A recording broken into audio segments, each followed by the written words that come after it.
एक दिन कमला सड़क किनारे पैदल ही कहीं जा रही थी। तभी उसकी नजर एक गाड़ी पर गई।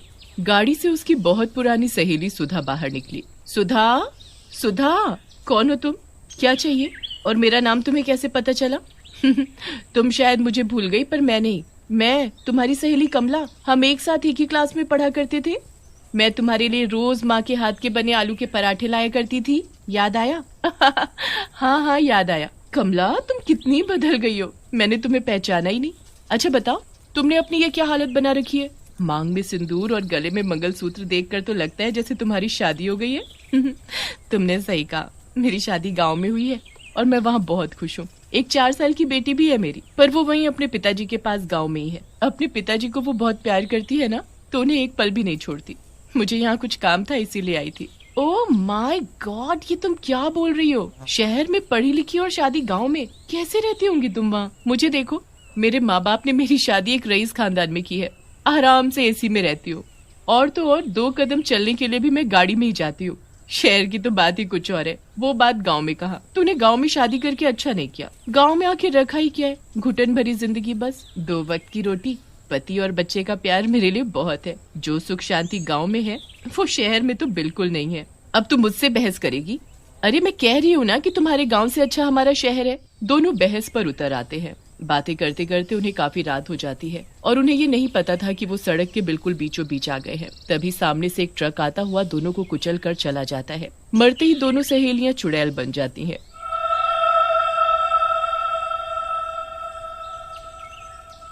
एक शहरी चुड़ैल, दूसरी गांव की। मैं मर गई कमला, मैं मर गई। वो देख, मैं वहां मरी पड़ी हूँ। मुझे किसी ने नहीं बचाया। काश कोई मुझे बचा लेता। अब मेरा क्या होगा? तुम तो अपने लिए रो रही हो और मैं अपनी बच्ची के लिए। अब क्या होगा मेरी बच्ची का? वो बिना माँ के कैसे रहेगी? अरे हाँ, मैं तो भूल ही गई थी। उसके पिताजी उसकी माँ से भी ज्यादा उसे प्यार करते हैं।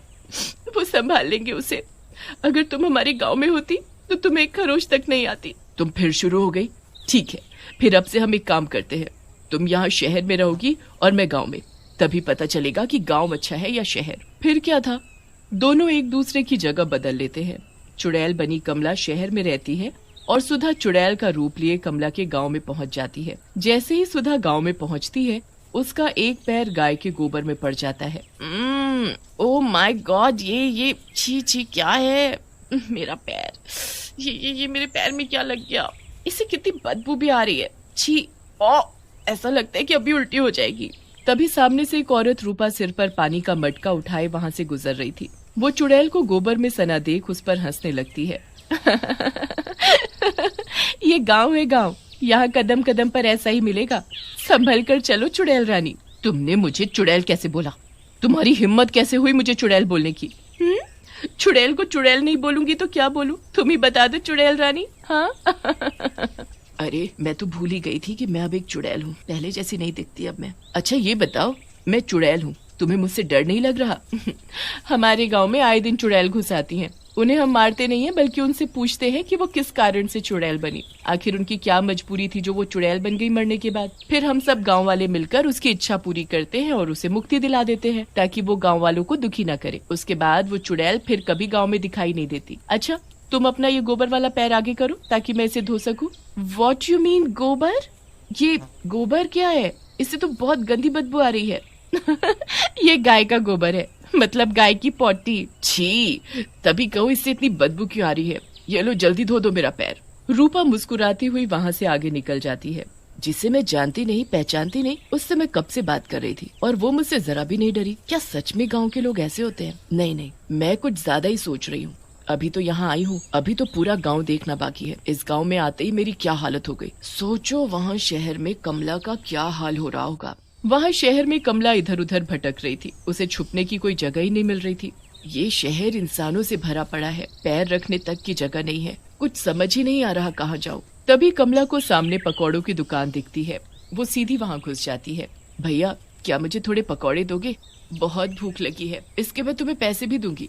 हाँ हाँ, क्यों नहीं। मैं भी तुम्हें कोई फ्री में तो दूंगा नहीं है, पैसे तो देने ही पड़ेंगे। जैसे ही वो भैया सिर उठाकर चुड़ैल को देखता है तो उसे देखकर डर से थरथर कांपने लगता है। तुमने पहले क्यों नहीं बताया कि तुम चुड़ैल हो? मैं तुमसे पैसे ही नहीं मांगता है।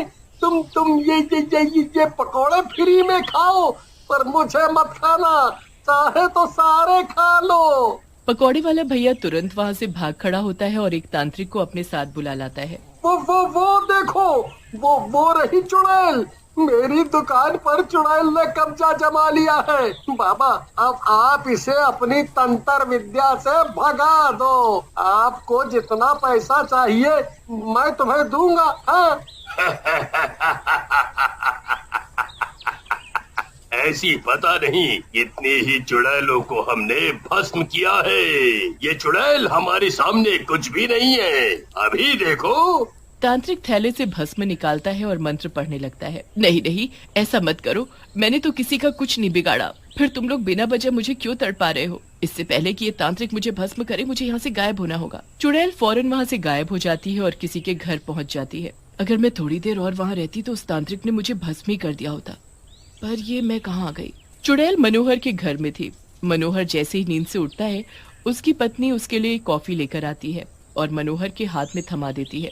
चुड़ैल चुपके से ये सब देख रही थी।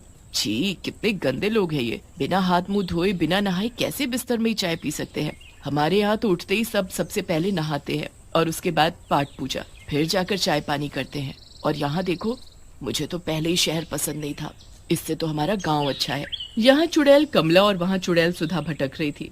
सुधा अपनी मस्ती में यहाँ वहाँ देखती हुई जा ही रही होती है कि तभी उसकी नजर कुछ खेलते हुए बच्चों पर पड़ती है। ये देखो गांव के बच्चों को। हमारे शहर में बच्चे सुबह उठकर स्कूल जाते हैं और यहाँ गांव के बच्चों को देखो, मिट्टी में खेल रहे हैं।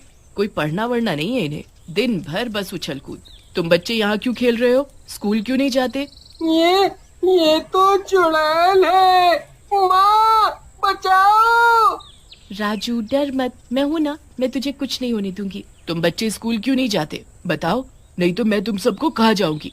2 दिन से हमारी मैडम गायब है, उनके बिना हम कैसे पढ़े, इसीलिए हम सब यहाँ खेल रहे हैं। गायब है? पूरे गांव में क्या एक ही मैडम है तुम्हारी? हमारे शहर में तो कितने सारे स्कूल हैं, उनमें पढ़ाने वाली कई टीचर भी होती हैं। और यहाँ देखो। अच्छा, तुम्हारी मैडम का नाम क्या है? बस फिर क्या था, मैडम का नाम सुनते ही चुड़ैल चौंक जाती है। वहाँ पूरे शहर में भटकने के बाद कमला अचानक सुधा के घर पहुँच जाती है और सामने दीवार पर उसकी तस्वीर देखकर चौंक जाती है। ये तो घर सुधा का मालूम पड़ता है। हाँ, ये सुधा का ही घर है। उसकी तस्वीर यहाँ है तो उसी का घर होगा ना ये। पर घर में कोई दिखाई क्यों नहीं दे रहा है? तभी उसे घर में कोई आदमी घुसता हुआ दिखाई देता है और साथ में कोई औरत भी होती है। अच्छा हुआ जो वो सुधा अपने आप ही मर गई और मुझे उससे छुटकारा मिल गया, नहीं तो हम दोनों एक दूसरे से कभी नहीं मिल सकते थे। बिल्कुल सही कहा पतिदेव, उसके मरने के बाद ही तुम मेरे हो पाए। अगर वो नहीं भी मरती ना तो मैं जरूर उसे मार देती। चुड़ैल चुपके से सब देख रही थी। वहाँ सुधा कमला का नाम सुनते ही बच्चों से उसके घर का पता पूछती है और वहाँ जाती है। वहाँ उसके पति सुभाष और बच्ची को देख हैरान रह जाती है। वो अपनी बेटी की पूरी देख रेख में लगा था। चुड़ैल ये सब देखकर वहाँ से चली जाती है और कमला को याद करती है। तभी कमला उसके पास वहाँ आ जाती है। मैं तुम्हें ही याद कर रही थी, अच्छा हुआ तुम आ गई।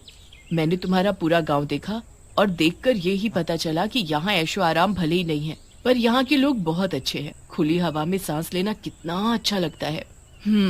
शहर भी इतना बुरा नहीं है जितना मैं सोच रही थी। वहाँ स्कूल है, हर सुविधा है, पर लोगों की सोच बहुत छोटी है, आलसी हैं, हमेशा ऐशो आराम में ही रहना पसंद करते हैं। और हाँ, एक बात तो मैं तुम्हें बताना ही भूल गई। मैं तुम्हारे घर गई थी, तुम्हें मरे हुए 2 दिन भी नहीं हुए कि तुम्हारे पति ने दूसरी औरत से शादी कर ली। वो अब वहीं तुम्हारे घर में रहती है। सुधा ये सब सुनकर रोने लगती है। कमला उसे जैसे तैसे चुप करा देती है। मेरा पति बेईमान निकला, पर कमला, तुम्हारा पति और बच्ची बहुत ही अच्छे हैं। तुम्हारा पति अपनी बेटी की बिल्कुल माँ के जैसे देखभाल करता है और गांव के लोग वो भी बहुत अच्छे हैं। गांव की खुली हवा में सांस लेकर बहुत सुकून मिल रहा है। दोनों चुड़ैलों को अपनी अपनी जगह बदलने के बाद पता चला कि दोनों ही जरूरत की जगह है, शहर भी और गांव भी।